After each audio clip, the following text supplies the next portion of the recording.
Hi, guys, and welcome to Tony Talks. I have someone here with me today who is extremely special as far as I'm concerned. A very, very, very long term and good friend, Emma. I nearly said your old surname there, Emma. I nearly dropped the ball there. Uh-huh. I've had a few surnames. It's all fine. I'll say hello, Yasna. Hi, Melissa. Hi, Tina. Hi, Jane. I hope you're all right tonight. Yes, Emma and I have been friends for how many years? 31. Oh. 31. 31 years. Yes. Well, we were only 5 when we met. Yes, that. Ops. We actually met at university. So, yeah, that's telling as to how long we've known each other and also how old we are now. Mm-hmm. So our conversation on menopause before we started. Hi, Daniela. So tonight I want to hit you on a few things with EFT and all the other amazing stuff you do, Somatic, SoulShift, all the stuff. Mm-hmm. But first, I wanted to set the scene of where Emma and I, or what our friendship was like at university. We actually braved the world together. And really, it was pretty much a braving of the world, a 14-hour train journey to Poitiers. We were on a year, whatever you call it, gap year. It's not even a gap year, is it? It's part of, we did French and German at uni. So we had to. And we survived. I think I ate Mars bars exclusively for a year. Yeah, I think I had noodles and biscuits. I think that was it. We survived, and I wanted to share my favorite memory of Emma, and also it kind of incorporates the kind of friendship we had, but also the kind of weirdness that we had within life. And in Poitiers is a beautiful place, an absolutely beautiful, picturesque place. And we used to take a walk or a bus down into Poitiers town centre. And there's this gorgeous park in the center of town. I mean, it really was landscaped and just beautiful.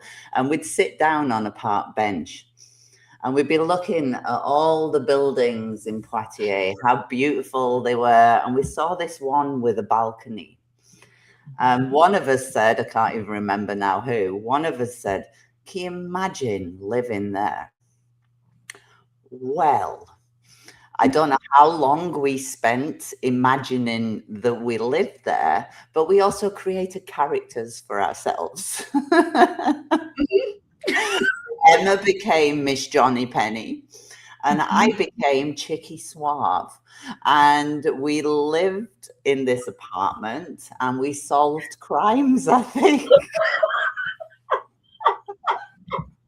I think we solved crimes. Not sure, but there was quite a few stories that well, this is before phones. This is before the internet came Yeah, we had along. nothing to do with these. Nothing.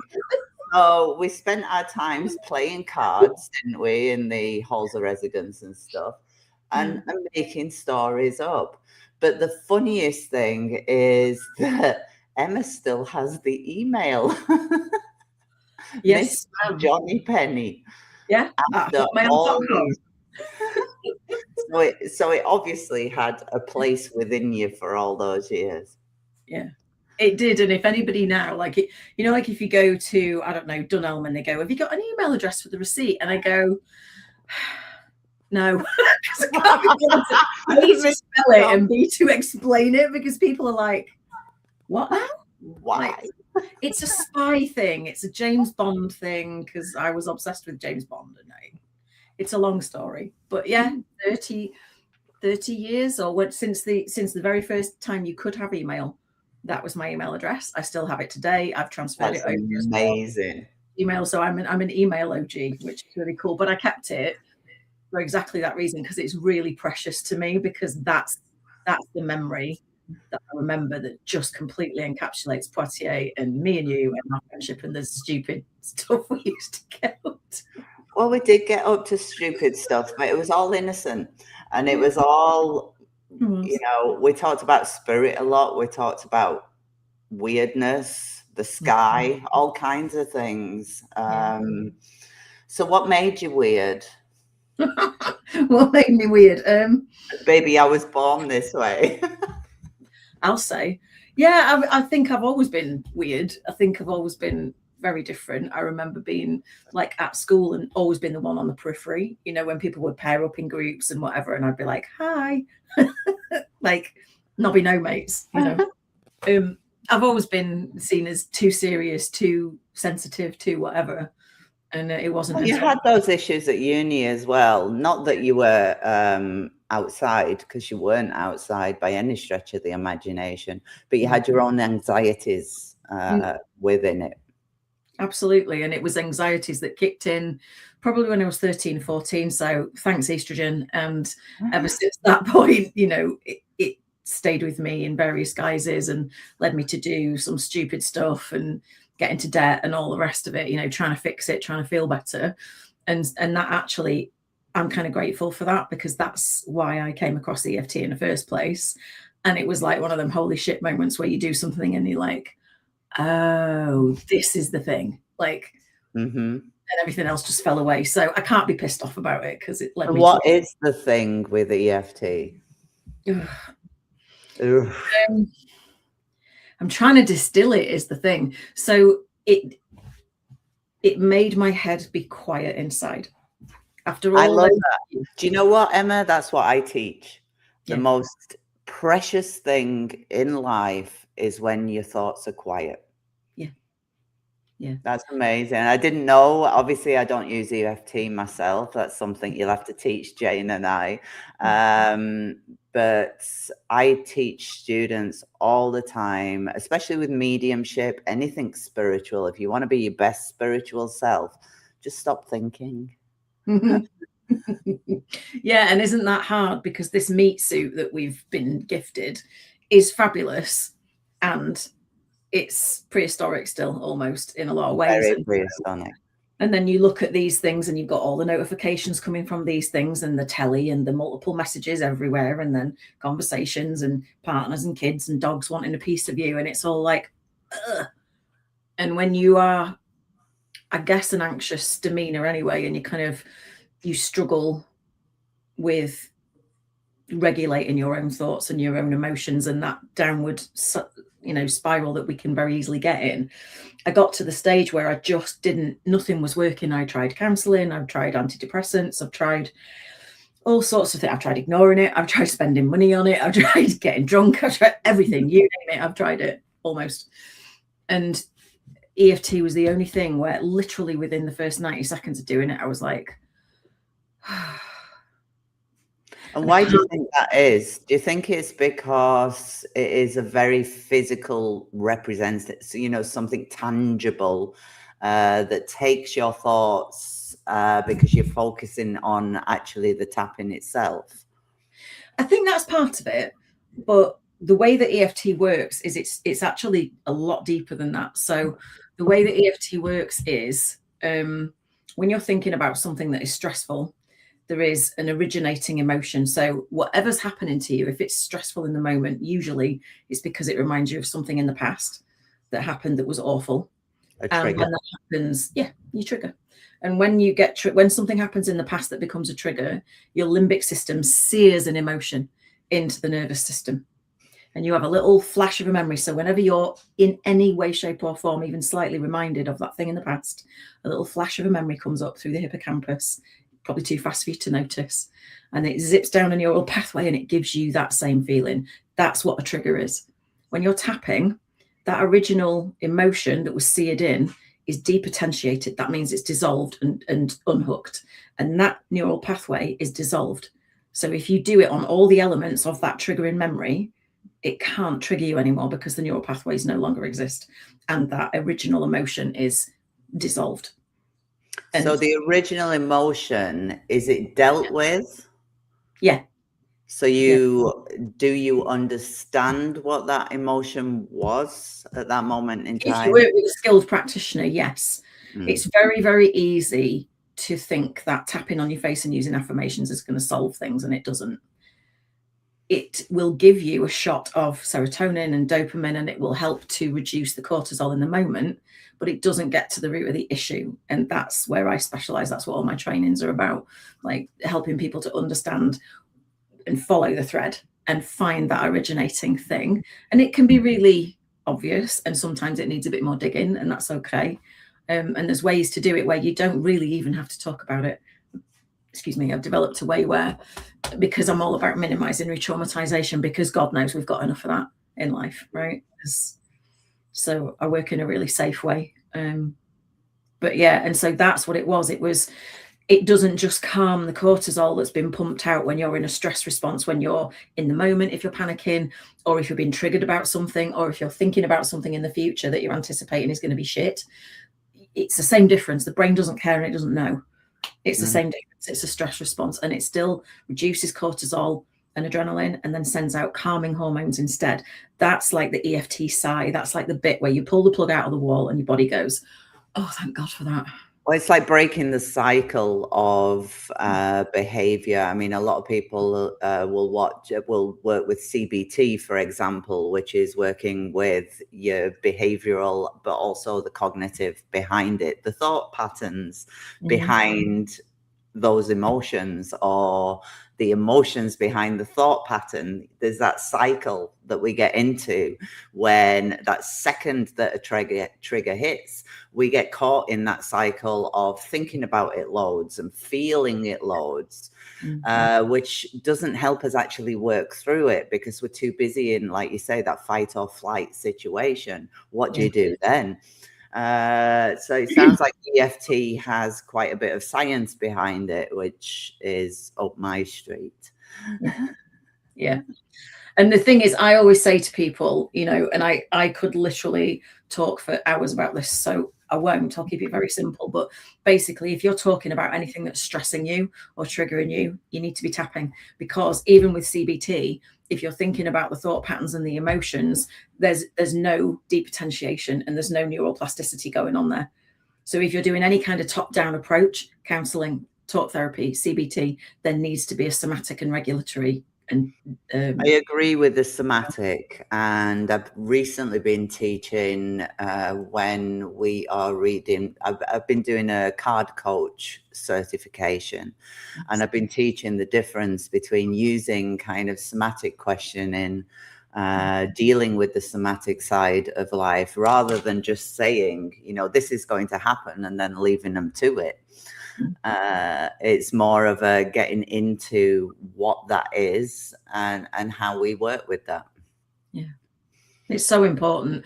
I think I've been doing this 15 years, and even I didn't appreciate the somatic side, which is why I've trademarked my own trauma sensitive somatic EFT, because I saw the potential. And normal EFT, like, I'll give you an example.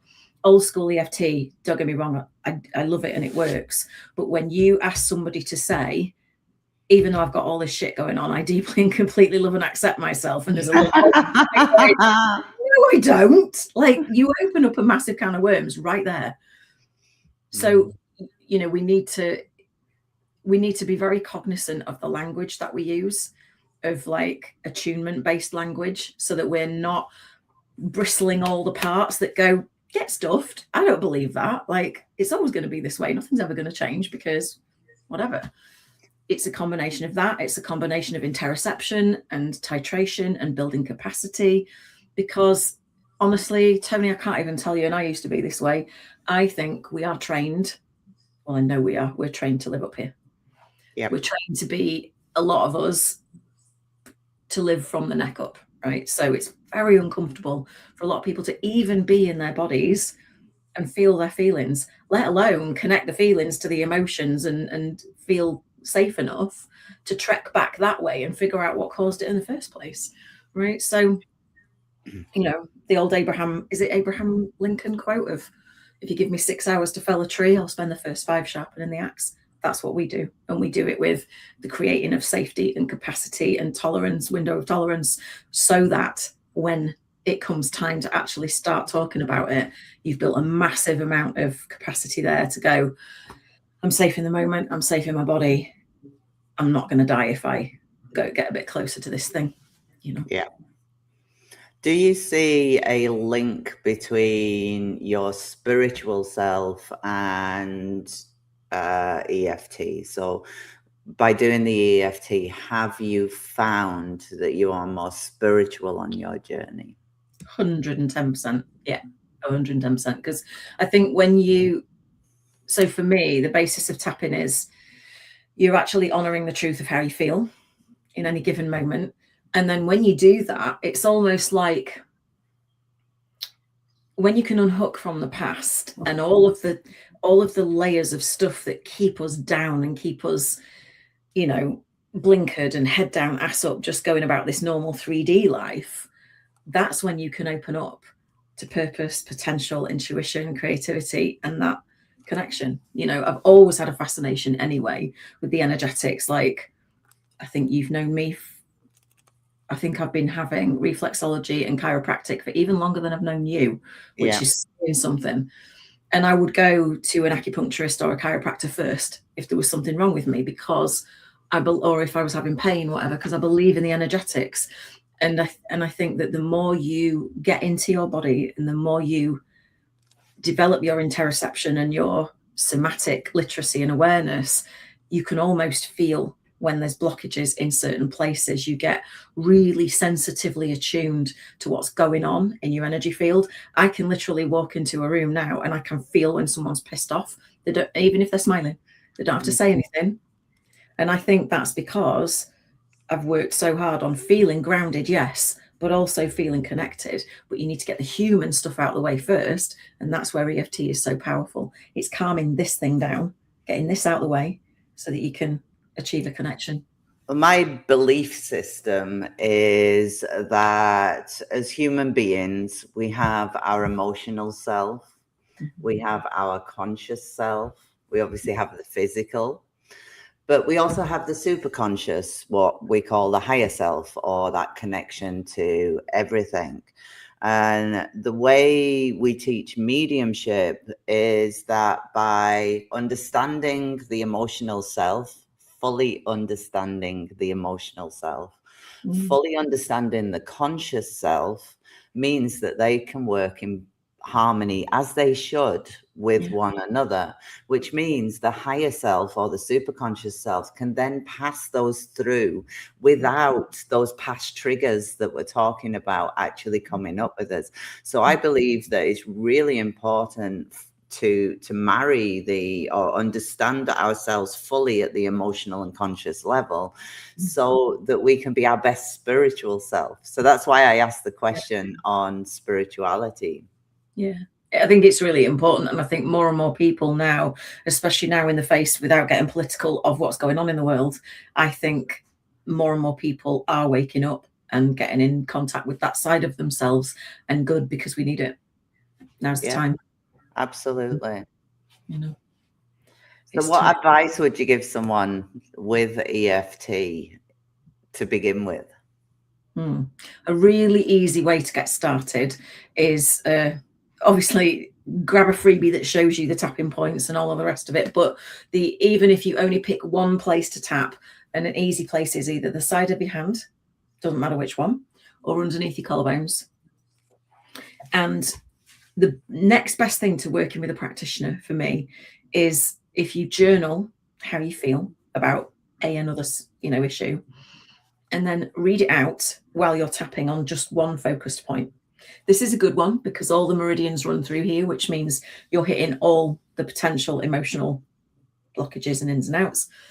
And just read out what you've written. And the reason I say that is because when we read it out, the brain hears it differently to how it does when it's in your mind.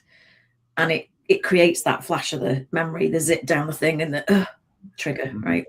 We hear it, we have a visceral reaction to it. And as you're tapping and reading it out, you're doing the depotentiation, you're doing the neural rewiring, And it's the closest thing to working with a practitioner that I have found. And as long as you know that if you start getting emotionally overwhelmed, keep tapping and breathing, take the language out of it. And that's the easiest way to get started, really. Because your words are the most powerful thing that you can ever use. I could give you a 300-page script that wouldn't, it wouldn't be anywhere near as good as the language, because the language that you choose to use for something, your markers and your identifiers are the exact thing that your brain and your cells recognize that bring that trigger up. If I use a slightly different word, if you said I'm fearful and I said I'm terrified, it's not the same. It doesn't carry the same frequency and vibration, right? So it's very, very personal to each person, hence the reason your words are really a lot more powerful. I love the use of the word vibration and frequency, because I think that's what we need to be thinking of in terms of spirituality a lot more. I saw something on Facebook yesterday or today, and it just made me think for a second, because obviously I work with frequencies anyway. I do a lot of different modalities that deal with different frequencies. And we have that visible frequency that we can see, but also frequencies that we can't see. Even radio waves, we can't see them. But what I found interesting was they were speaking about birds. And birds having the extra added visibility so that they can see things that we can't. They can see different frequencies either side. But in this Facebook article, it says actually our eyes have the capacity to do that. But we as human beings have forgotten. So we could see, technically, scientifically, we could see the Earth's magnetic force like birds do, but we can't. Isn't that interesting? And it's funny because way back when, on one of the Tapping Solution World Summits, I listened to an interview with Dr. Dawson Church. Love that guy, fabulous. And he was talking about this chap that he was working with who had gone deaf in one ear, or pretty much deaf in one ear. And they were at the Esalen Institute. And so it was down by a lake. And they were working on it and they were tapping on, it's never going to change. The doctor said so. That's my diagnosis, blah, blah, blah. What's set in stone, what's concrete, exactly what he knew. And as they tapped on all of that and the diagnosis shock and everything else, all of a sudden, his hearing came back. And it was 85, I think he said 85, something like that, % gone in that one ear. And this guy started laughing because he could hear the water lapping on the shore down at the lake. Wow. And that really opened my eyes, because I thought, actually, if we can work with tangible, like the submodalities, sight, sound, touch, taste, smell, if we can work with that and change it, what the hell else can we do? And that really opened it up for me. And so I use tapping to connect to creativity, to connect to, angels and whatever else I'm doing at the time. I've done a tap-in for your community before, to open up before you do your readings and stuff like that, because it's really important. I call it getting into your own channel, because there's so much stuff out there. I like the image of dropping below the noise, almost like it's below the surface of the water when everything goes quiet and you just come back in your own channel, and it's almost like you feel a click, like I'm in. Well, I've got to say, I can see a huge difference in you. Obviously, age and time creates that anyway. Yeah. But you have got a calmness about you that you didn't have when you were younger. That's for sure. Oh, yeah. It's a bit antsy. Just a little bit. Yeah, it was years of bullying and being on the exterior and feeling like I was never good enough and all that stuff you go through. And I took it to heart and I made it mean something about me, and I believed that it was true. Yeah. And I come from a very highly sensitive family. God love them. We're all very, we cry at the opening of an envelope. We are extremely emotional, and learning to harness that is probably one of the best gifts that I've ever. In Germany, when you speak of somebody who cries very easily, I do too. They say that you live close to the water. Yeah, that's about right. Yeah, it's true. I cry if it's happy. I cry if it's sad. Why every I Tuesday? cry if I'm angry. Yeah, me too. Yeah, all the things. It's good for you, and I won't. And I realised actually, I mean, my dad passed away nearly 3 years ago now, and as part of I had some grief counselling last year because I wouldn't say I was struggling because I've been processing it really well, but there was just some things that I couldn't get my head around. And when I spoke to this, she's very shamanic, she's very earthy, she's a lovely woman, and she said to me, maybe you want to sit with the values that your dad had and what made him him and how you carry that torch forward. That was a game changer for me. And I was just like, oh, okay. So where we used to take the mickey out of him for being so over emotional before, now I'm actually proud to carry that mantle because that's him all over, and I'm proud of that. Yeah. It's just the way we see ourselves more than anything. And especially in this weird universe, like you say, we make it very meat-based. We make it very human. And I think that's such a shame because there's so much more. And there's so much more to experience just by opening your front door. You experience it differently when you are whole than when you have possible triggers hitting you at any time. After Mum passed, I started having anxiety attacks again. Only short, brief ones that I very quickly, because I know what to do anyway with me. But it's a very different life, which I try to live the majority of the time, where water just runs off your back because your emotions don't kick into anything. You're stable within those. Your conscious mind isn't dealing with every single fart that's coming along. Because I think that's actually the thing that makes us singularly the most human and stops us from enjoying our spiritual communication or whatever it is you want to call it. I think information in the world is actually, because I call everything information. Whether it's good, whether it's bad, it doesn't matter. It's just information. And do we need to process that information at that moment in time? That's my thought. Do I need to deal with this right now? Is this something that I should be listening to? So I do tend to look a little bit airy-fairy at times. You probably noticed me when I was younger as well, switching off sometimes and just staring somewhere. Yeah, but you were happy. You were like, yeah, cool. And it's all fine. You looked blissful. And so it was a state actually that I was coveting, because I was like, at that point in my life, I was like, how is she doing that? Like, that's got to be some kind of superpower.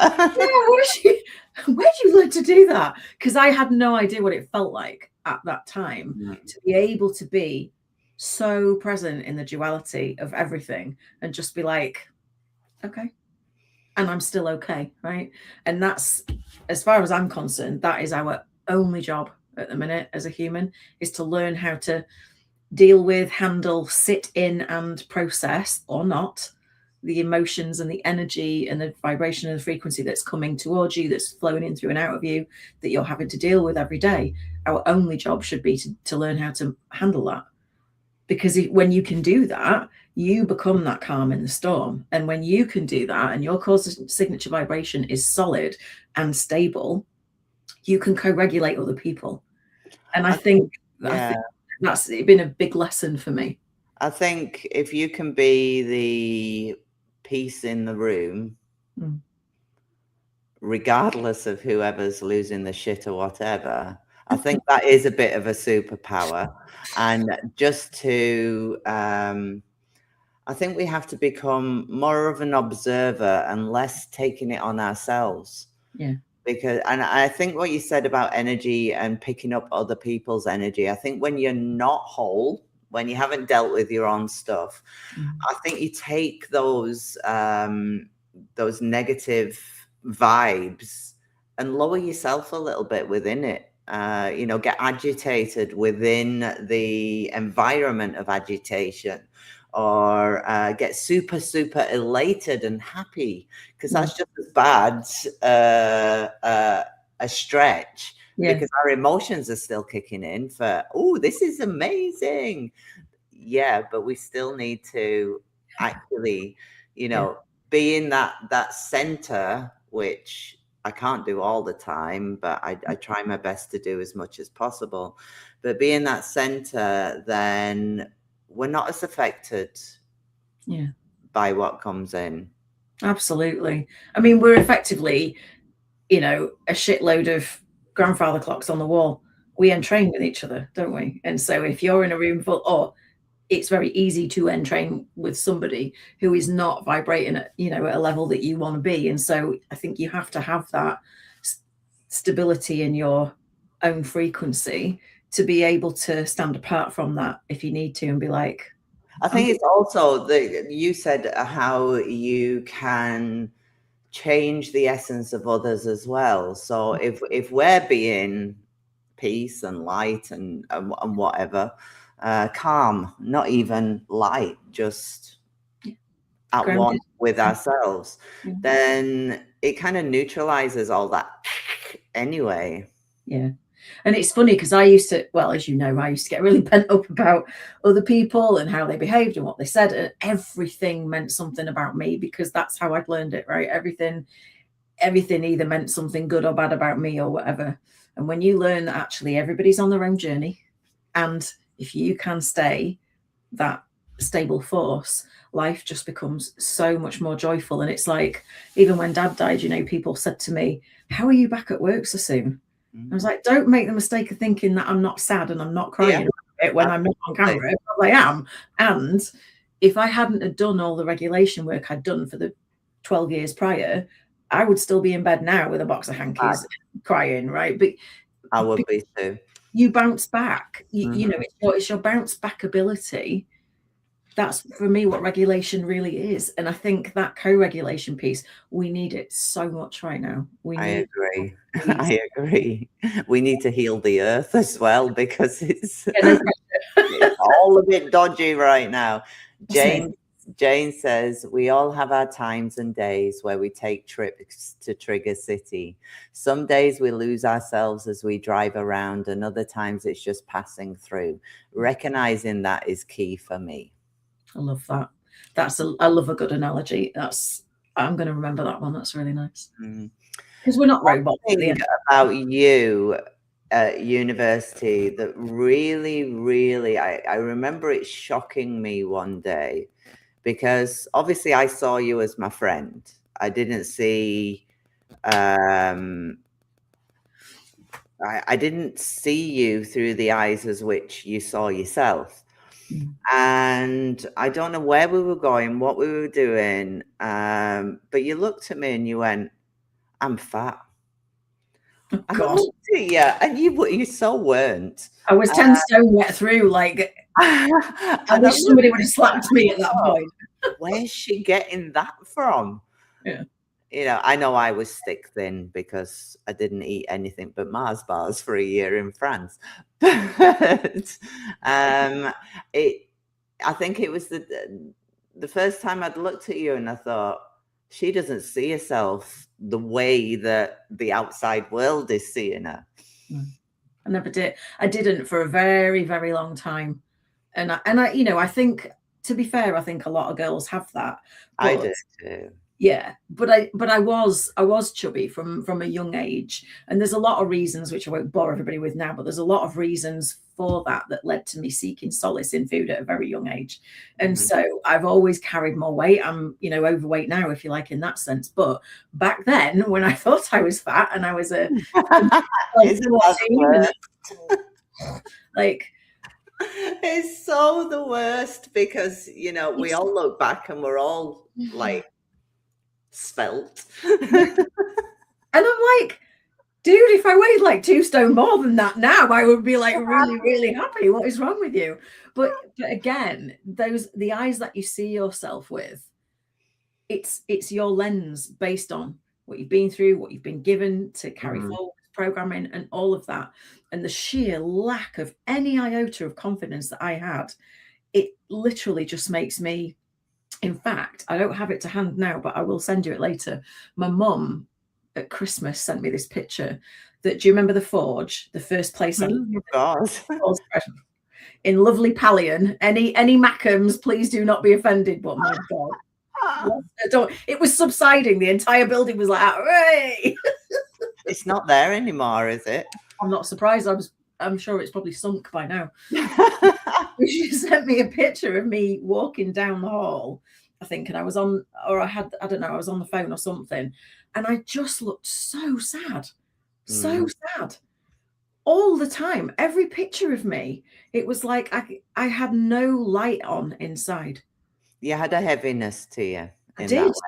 Yeah. But I think you were also really deep, and a lot of people aren't that deep. No. And the levels of the emotional depths that you were capable of going to were far superior. Which is probably why you and I bonded, because we're like, yeah, she's not a surface girl. That's fine. Which is probably why I spent most of school being miserable and not having very many friends, or friendships would only go to certain levels, because I can't do surface stuff. I can't. I do deep stuff. You're an old soul. Right? And surface chit chat just doesn't do it for me. I can't do it. Even to this day, I can't. I like go, oh God. I would rather talk about space and, quantum physics and neuroplasticity. And we're going to see Brian Cox in November. I can't wait. He's on the Emergence tour. Yes, so we're going there in November, and we went to one in Derry maybe the year before last. That was a quantum physics one. And honestly, I light up when we start talking about the concepts of the universe, where it comes from, and how do spirits work in with that, and how does the earthliness, the humanness work in with all of that. I like to break my brain to try and think. I don't think the human brain has the capacity to deal with it. Yeah, I like that kind of feeling where you're like, oh, it hurts. Ow, just a little bit more. Oh, when it's proper twisting your melon. And actually, I have to credit you for that, because you were the first person I think I'd ever met that talked about like angelic healing and Reiki and all of those things to that degree. And you really opened my eyes to the fact that there was a different way of living life. There was a different way of dealing with things, of feeling better. There was more than what the eye was currently seeing. Back to your comment about what we can see, right? And you were the first person to open my eyes to that, except for having a reflexology session, which, it is what it is and it's amazing. But she didn't talk about the angels and soul retrieval. And so when you used to talk to me about stuff like that, I was just transfixed, and I thought, oh my God, I have no idea what I said at that time. Yeah, I don't remember all of it, but I remember enough to know that it lit something in me, and I was like, I need to know more about that. And as I started on my path further down the road, I would always gravitate back to the things that you told me as like a marker in the sand, Wow. Do you know, have you found that since you've gained a new understanding of you, probably created a more understanding of what the universe means to you, have you found that things are put in your way, like another modality, for example, and then you're suddenly going down another rabbit hole? Because I found that throughout my life, because when I left Sunderland, I ended up living with a healer, a spiritual healer, and an aromatherapist, and I learned all skills from her too. And do you remember you came to see me actually, and we walked in that forest, and I was walking down the path, and I just felt the path shift as we were walking down. So I found that people have been put in my place, or modalities have been put in front of me, and it's like, oh, right, okay, this is the next one. Have you found that since finding EFT? All the time. And that's how EFT started with me, that it got put in my path and I followed it and I was like, oh my God. But since then, I have found some other modalities, but I've also created my own stuff based on my own perception. And that's where, SoulShift comes from, with the infinity loop and how energy actually works in the body, the electric systems, and how it works in the universe, and the ebb and the flow of life, and the masculine and the feminine, and all of that. And it all comes together in this really simple kind of tool and format that you can use to navigate life and figure out where you are and why you're stuck and all the rest of it. So yeah, I find a lot of stuff being put in my path, and it might not be modalities, but it might be like symbols of things. Like, I'm not going to get up and show you because then you'll see all my belly fat, but and I have got some this time, but I have got an infinity symbol tattoo on my right hip. So do you remember my first Rottie captain? When Captain, your first what? Rottweiler. Oh yes, of course. Yeah. So when Captain died, I had bearing in mind, I'm afraid of needles, right? I hate needles. So I had my first tattoo, and it's an infinity loop, and it's got a heart in one kind of top corner and a paw print in the bottom. Beautiful. And it says Captain of my heart on it, because he just and I need to get another one on the other hip for Boss Man, and I haven't looked at the yet. But so since that time, the infinity knot, I have seen it everywhere, like everywhere, not even in places where you would think it would be, not even just in tarot cards on the magician or whatever. The strangest of places, like on the backs of lorries going up the motorway. I have used lorries all the time. Right? It was you who taught me the little yellow menace, because now every time I'm in a pissed off mood, I'll go, oh, let's do the little yellow car trick. Yes. I even did it on Jason, right? Ask him when you see him. We were coming back from a garage, and we were looking at cars for Rebecca. And I said, right, let's play a game. Let's play the little yellow car game, right? And he went, what's that? I said, right. You know how you don't really see yellow cars? And he went, yeah, there's none in this area. I said, okay. Let's look at the little yellow cars. I shit you not, in the space of 3 miles, we saw 9. Yes. Like, what? Mine absolutely blew. That's your fault. You did that. You told that in me years and years ago, and I can't even remember what we were talking about now. But it came around to the little yellow car trick. Oh, isn't it? Yeah. So much fun. Wild. But don't you find it weird as well that we may have gone different routes? You with the EFT, me with mediumship, divination and everything. But actually, when you speak about concepts and when I speak about concepts, they're actually the same thing when it comes to the humanness versus the spiritualness. They're actually the same thing, just through a different lens. That's it. And the reason that I started even going down the sciencey lens in the first place was because when I first got into EFT, and you know how you do, you get into something and you want to tell everybody. And I would talk about a disturbance in the energy field and this, and people would just shut down and they get no information. So I started researching it and getting even more into it, and studying David Feinstein's stuff and Donna Eden and all the rest of it, and Dawson Church. And then I started piecing together the science of it, and I was like, this is so much simpler than that. Exactly. And I thought, you know what? Meet people where they're at with stuff. Once you get the buy-in, and the easiest thing for me was teach people how to get a buy-in physically, so that they feel physical relaxation, ease, calm, peace in the head. Once they get that, and I love me a skeptic, right? Once they get that, they don't go back and it's like, I've done tapping before, but it was never like this.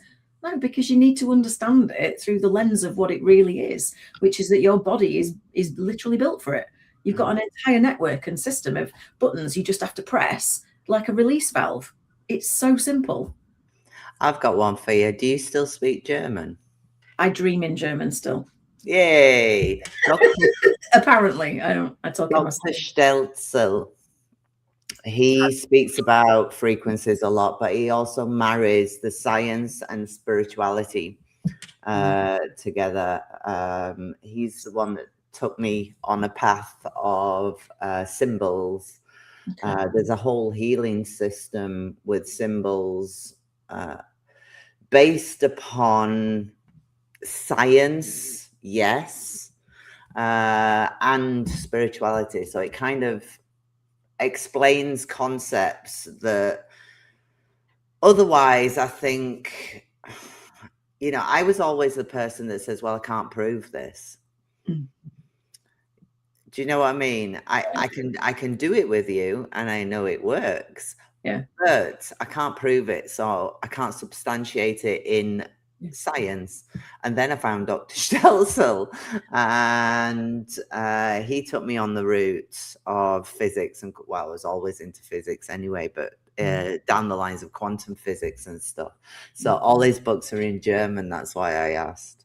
Oh, yeah, I'm not as fluent as I was, but I can watch a German film and completely understand it and go, them subtitles are rubbish. Like, not what he said. I'm fluent enough to do the subtitle. Isn't it funny though? I was the one that says, I'm not going to Germany. I never want to go to Germany. So I stayed in France for the whole year. Yeah. And then ended up living in Germany. I think that's spirit having a laugh with me. Yeah, exactly. Well, you got led to where you needed to be to learn what you needed to learn, right? It's not. Yes. There's no accident. I don't believe there's any accidents in any of it. No, because if I hadn't gone to Germany, I wouldn't have found the Kipper cards that I love so much, the Lenormand that I work with so much, and also Dr. Stelzel, and there's a company called Barge Pendulum. And I'm obsessed with their pendulums because they're actually crafted with science as well to create a certain frequency by the shape, the metal, etc. of the pendulum itself. Oh God! So, yeah, there's a lot of routes I maybe wouldn't have gone down spiritually if I hadn't done that. Yeah, exactly. I just believe that, it sounds trite, but all roads lead to where you are. I think that, when you look back, sometimes it's painful at the time, but when you look back, you can see the reason, the gift, the calling, whatever it is. And I think you just need to trust that that is the case. And it feels very hard to do that at the time. God knows I didn't. But I'm glad of the route that I went down, because if I didn't go through all those dark times, then I wouldn't be able to feel as light as I do now. You said you've been on a retreat. How has that helped in any way? Oh yeah. It was it was a retreat of two, how do I put it? It was very interesting because there were a lot of things that were very expansive and very lovely, and I gave a lot of grief back to the land. It was funny because I have a little passport picture of my dad that I usually have on this mirror next to my computer. And I talk to him every day and all the rest of it. And as I was packing my bag, I just picked up I looked at his photo, and it was like, I need to come with you. I'm like, all right, put you in the bag. Whatever you say, Dad. And then I got there and I realized why.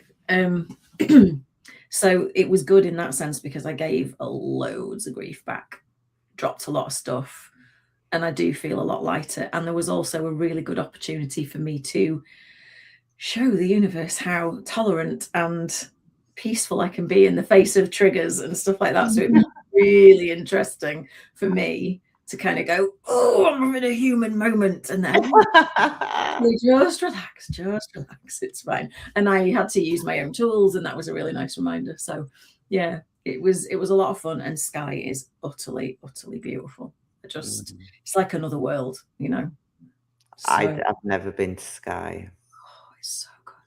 Like the mountains are like nothing I've seen. And if you ask if Karen Conville appears, she's the lady who runs the retreats, and she's fabulous. She told me, she said, if you go to Skye, you'll see and you'll notice the mountains. And she said, I'm telling you now, they are pyramids under those mountains. And I was like, I got there and I was like, holy shit. Like the most beautifully carved pyramid I've ever seen. And I looked it up and I was like, oh, it's the crystalline nature of the, of the glacier. And she was like, whatever, it's a pyramid. It was very cool. But on the Saturday, I took myself off up the mountain, got my wet weather gear on, and just hiked up to what they call the fairy pools. Had a good little look around, walked around the mountain, came back down. It was just. You'll have to come here. Jane loves a wet walk. Nice. Well, now I've got a load of wet gear. I'll put your wets on and go in the mountains. I'm game. Count me in. Well, you and Jason are always welcome, as you know. Thank you. Jane said, without darkness, there is no light. I have found for myself in those times, I discovered qualities and strengths and awareness that I didn't think I'd have otherwise. Yeah. Yeah. And therein lies the gift, right? After the fact. Yeah, and you very rarely realize it at the time, I don't think, but it becomes so precious afterwards when you look back and you go, oh, okay, I get it now. So where do people find you, Emma? Oh, well, I grew up on Facebook, my business. So I'm Emma Starling. You didn't grow up on Facebook. My business. You grew up pre-Facebook. I grew up in Scunthorpe. I know what you used to say about Scunthorpe as well, but we can't say it on YouTube. We can't, but I didn't realise. So think about the word and think about the spelling. And I did not know that word existed inside of that word until I was 22 years old. Wow, I don't think that's true because I'm sure you said it to me when we were at university. Who put the... Yeah, well, it was double. It was at least 20, 21 then, because somebody said it to me. They shouted it, and I went, what? And they pointed at the road sign. I went, oh, it was like, yeah. I couldn't. My mum and dad moved to Eland, just outside. Right. So they've gravitated to that area as well. Okay. Yeah, my sister-in-law lives in Eland. Nice little spot. So where do people find you? They find me on Facebook, Emma Starling, or my Evolved Energetics business page on Facebook. I am Evolved Energetics on Instagram. I'm Emma Starling on LinkedIn. Where else? And if they wanted to look up EFT with you, where's the first place to go to? Because I know you do free taps. Yeah. So that is on my personal profile at facebook.com/Emma Starling. Weekdays around 8:15 a.m. Some days, most days I do it, some days I don't. And that's okay. You can come and join me and you can learn what tapping is, how it feels in the body, see if it's for you. And if not, that's okay too. But I'll teach you why it feels good and why you need to do it every day, multiple times a day. Well, it's been absolutely beautiful to see you, Emma. You too. Thanks. Love you lots. Always will. And we'll see each other in messages. We will. I'll see you soon. Bye, everyone. Bye.